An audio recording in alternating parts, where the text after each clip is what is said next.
Today we're gonna figure out if this thing will move, and guess what my wife has in her hand? So I can bandage your brain. This little teeny weeny first aid kit. It's not teeny. Oh wait, teeny weeny. It's more than suitable for the purpose. I don't need that big of a bandage. Alright, so the reason why is because this thing has no brakes, and I don't know when I put it in gear if it'll even move. If it does move, does it just haul ass or what? Yeah, she's gonna film that. And From a safe distance, like whatever that safe distance is. Alright, and I do have a camera set up out of the way so that, you know. So you're trying to put it in there? This is where we're putting it. We're putting it in here, where the mower used to be. Mower is now down on the end on the other side of her Jeep. But yeah, I think it'll fit. If it don't, we'll make it fit. Right?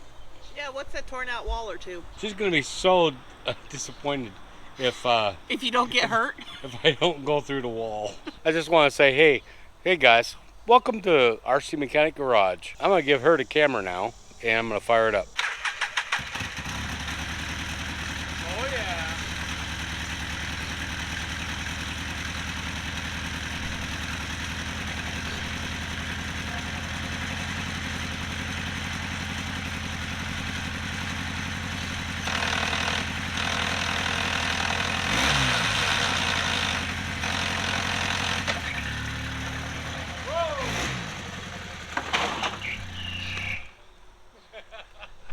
Well, we found reverse.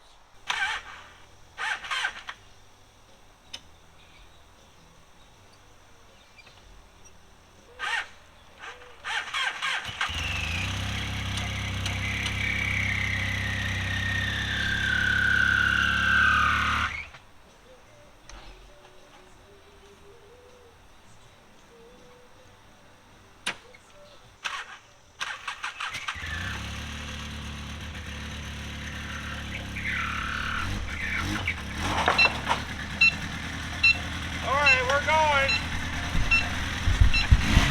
Go!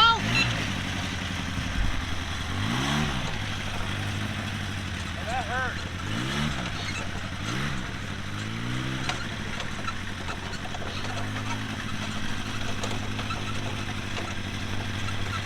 All right. Get ready with the kill switch.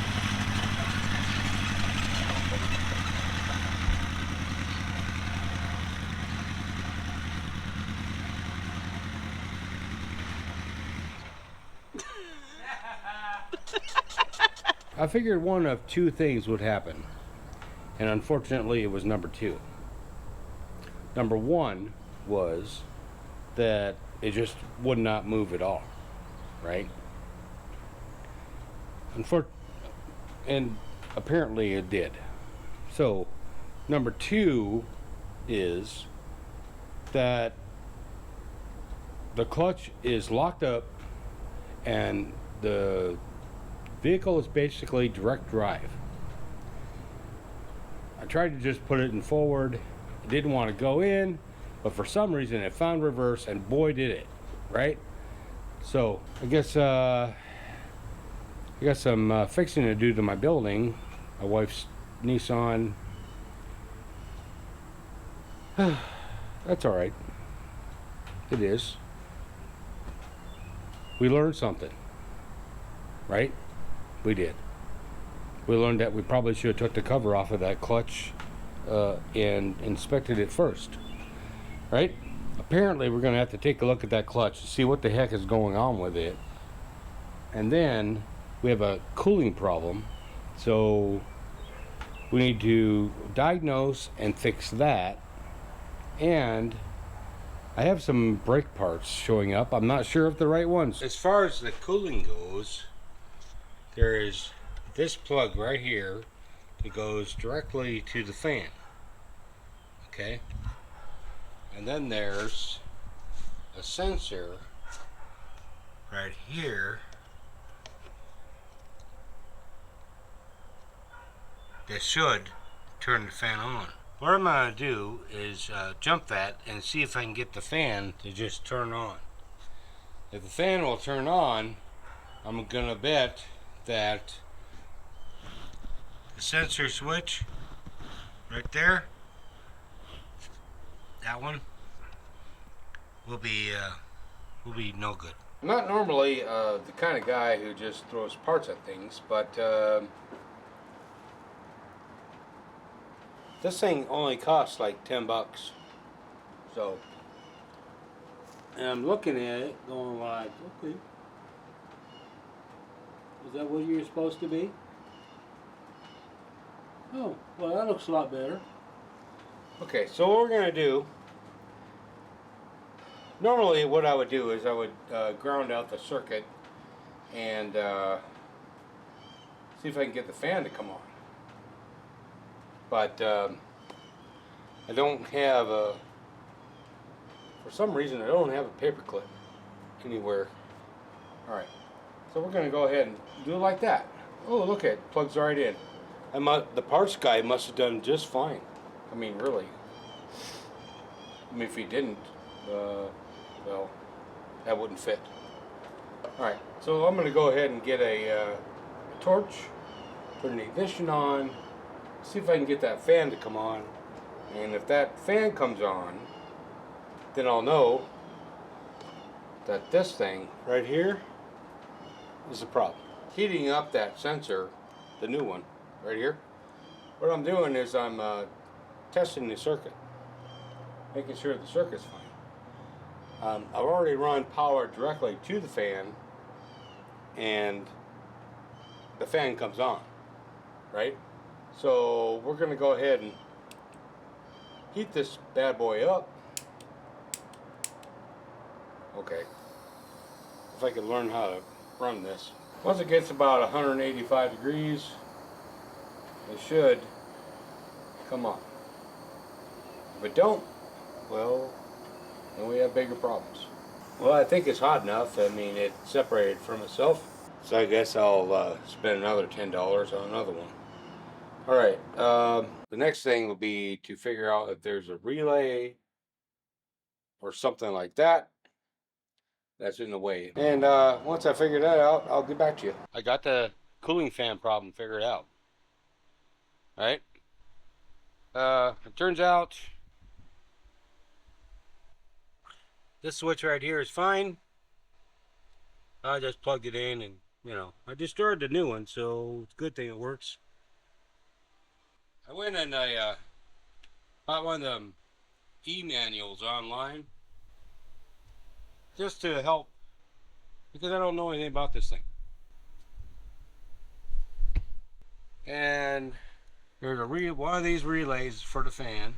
I thought one of them might be bad, but then I dug a little farther and there's a circuit breaker. It's all encased up in here. Here's what the old one looked like. As you can tell, it got really hot. Right? So, I did the right thing and I just zip tied the two wires together, cranked her up, watched the temperature.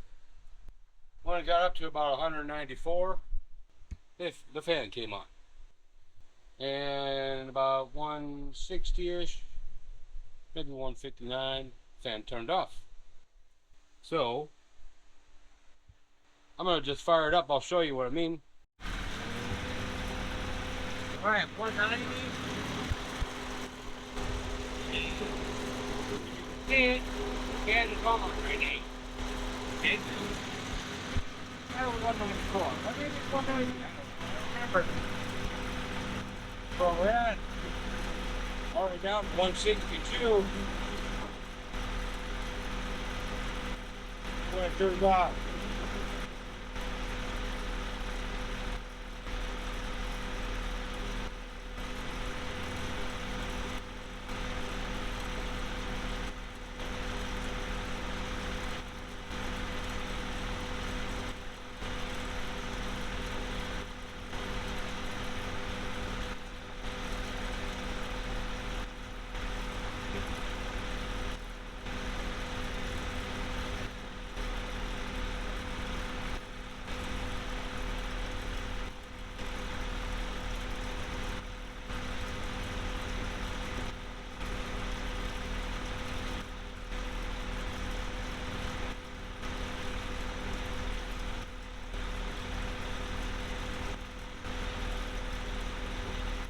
But right now it's maintaining the temperature about 155.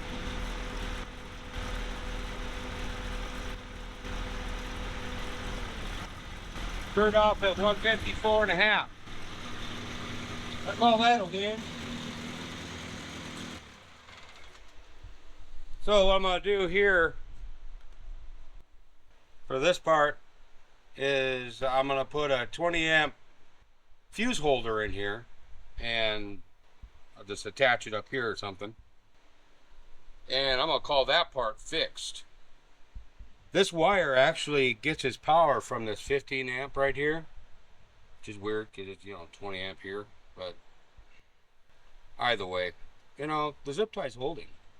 So, okay, now we can move on to doing some brakes. I went and removed all the panels on the back just to make it easier to get at this, and for that brake master cylinder on this side, and we're not sure if we have a problem with the shifter. Okay, I know nothing about this engine brake system stuff, so if anybody knows anything about it, just let me know. I mean, is there a reason why it was direct drive? We'll find out. So let me go ahead, and I removed all the bolts except for one. I'm going to remove that last bolt and let's take a look at it. So here it is, and here's my experience. This is essentially like a snowmobile clutch, primary, secondary, right here. And with a snowmobile, there is, well, when the engine's turning, right, it doesn't turn this. But in this case, when the engine's turning, it's turning both.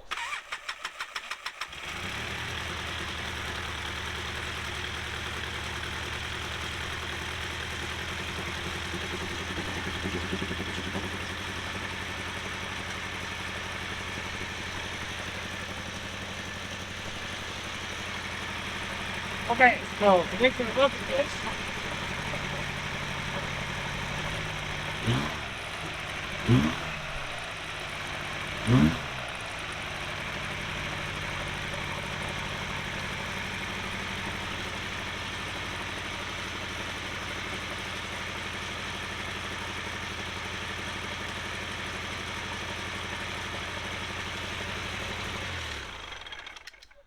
All right, so taking a look at that, it's almost like the belt's too short.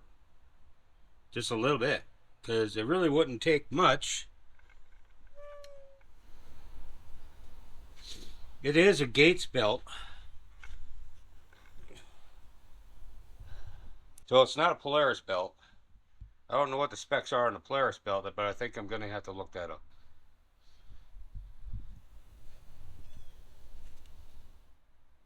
Because right now, I mean, that would be a real beast.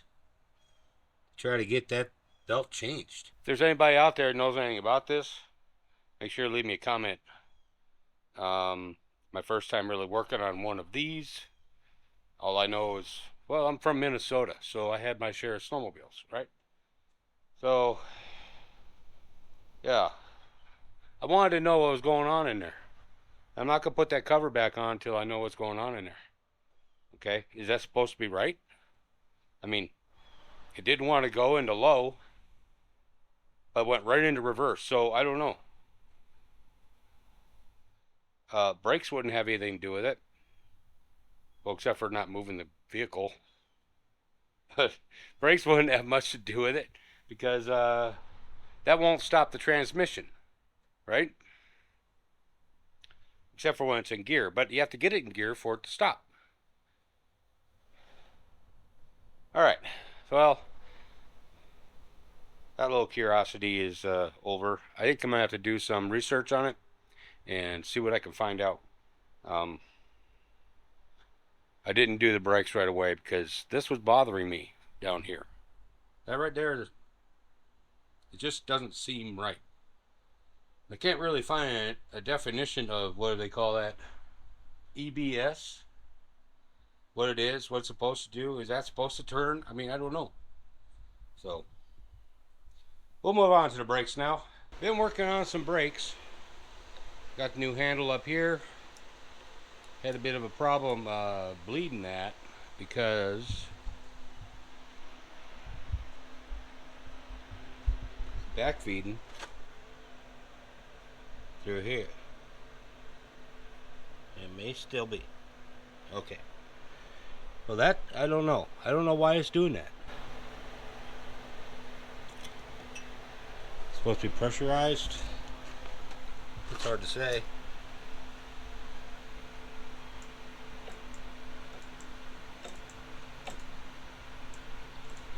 Does this have to be like super ass tight? I don't know.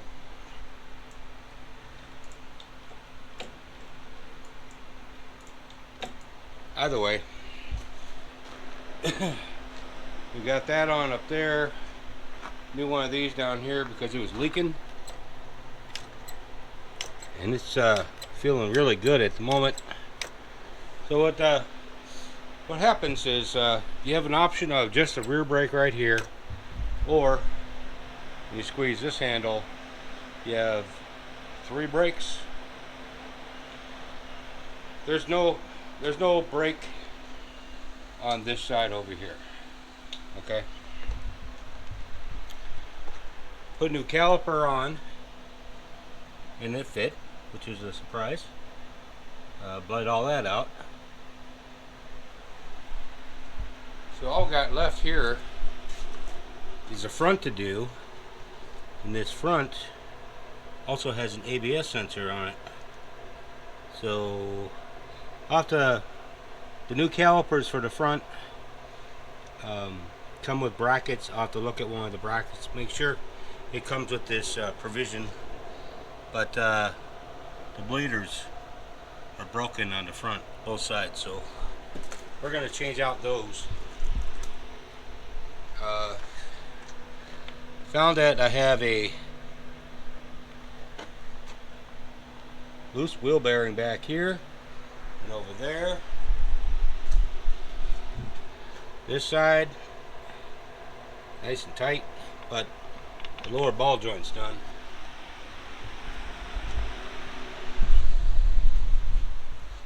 Over here, the lower ball joint is, it is. Take a look. Really done. And when I took this wheel off, I ran into this issue. So I'll have to fix that. But that's alright, because the extra set of tires I got are a different bolt pattern than these. So it's a smaller bolt pattern, but I found some spacers that will adapt from the Polaris bolt pattern to the other ones. So we're good. Another thing is the parts came in, so I can get rid of this semi-permanent zip tie situation and fix that correctly. So I'm going to do that before I dig into that. Here's where we're at on the Polaris Sportsman. I have dynamite brakes on the rear, not so much on the front. Okay, and I found out the reason why, and that is because whenever I squeeze this lever up here, brake fluid back feeds through here. Okay, so I have an idea. It may not be correct. It may not. I mean, I have dynamite brakes in the rear. I mean, look at that. That's a heck of a pedal right there, right? And you know, they turn. And when I don't, I hold this between my legs. I don't know. When I push the pedal, it don't turn. All right, and they're really solid. I tried to bleed the front right here. Like I said, it kept back feeding through and coming out of the reservoir right here. No matter how tight I make this clamp, it still comes out. So I'm gonna do the redneck thing, and I'm gonna close off the line going back here that comes from up there. That'll leave me with one brake in the rear, 2 brakes up front. Alright, so the other plan could be that I get the other style, which would give me 2 brakes in the rear, and they'd be independent of each other. I know what they were trying to do here. What they're trying to do is that just use this lever for all the brakes, right? And that's great. That's fine. I mean, you know, equal braking, you know, ABS world, whole bit. There's an ABS sensor on the other side. But it's not working. Worst case scenario, depending how you look at it, or best case scenario, is this. Is that the brakes will be like a motorcycle. Okay?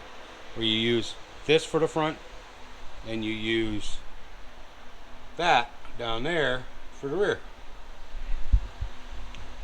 Then we gotta address, well, the clutch. See what the heck's going on with that. Why it won't go in gear. You address this mess. It needs lower ball joints, both sides. It needs A-arm bushings on both sides in the front. So why not do them all? And it needs wheel bearings. Alright, so it's no secret this ATV has been ridden beyond hard and put up soaking, sopping wet and never allowed to dry. That's how I look at that. Alright, I have a great feeling that this thing had been underwater, and not just for a minute. Okay, the people who had it did the right thing, and they went and changed the oil on the engine. But I got a feeling we're going to have water in the front differential, transmission, and rear. When you buy stuff off of Facebook Marketplace, well, you just don't know. One of the last things I have is this throttle cable right here.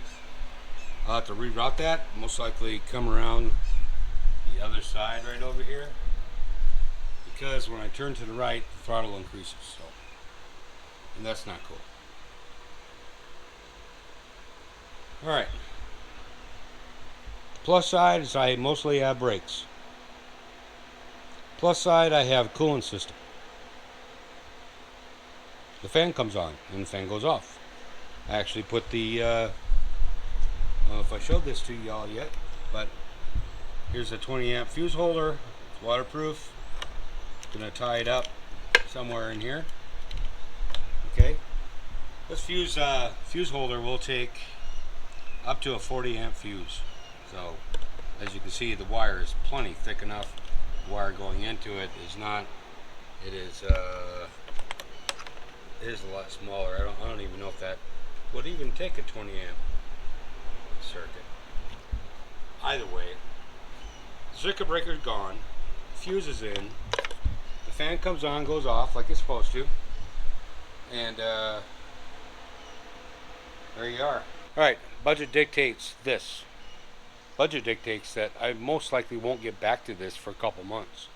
So if there's anything that any of you guys want to leave a comment on, any solutions from your experience as far as this clutch goes, because it didn't want to go into gear, and when it did, it was like boom, gone. Let me know. Any likes, dislikes, make sure to like and subscribe. Leave a comment.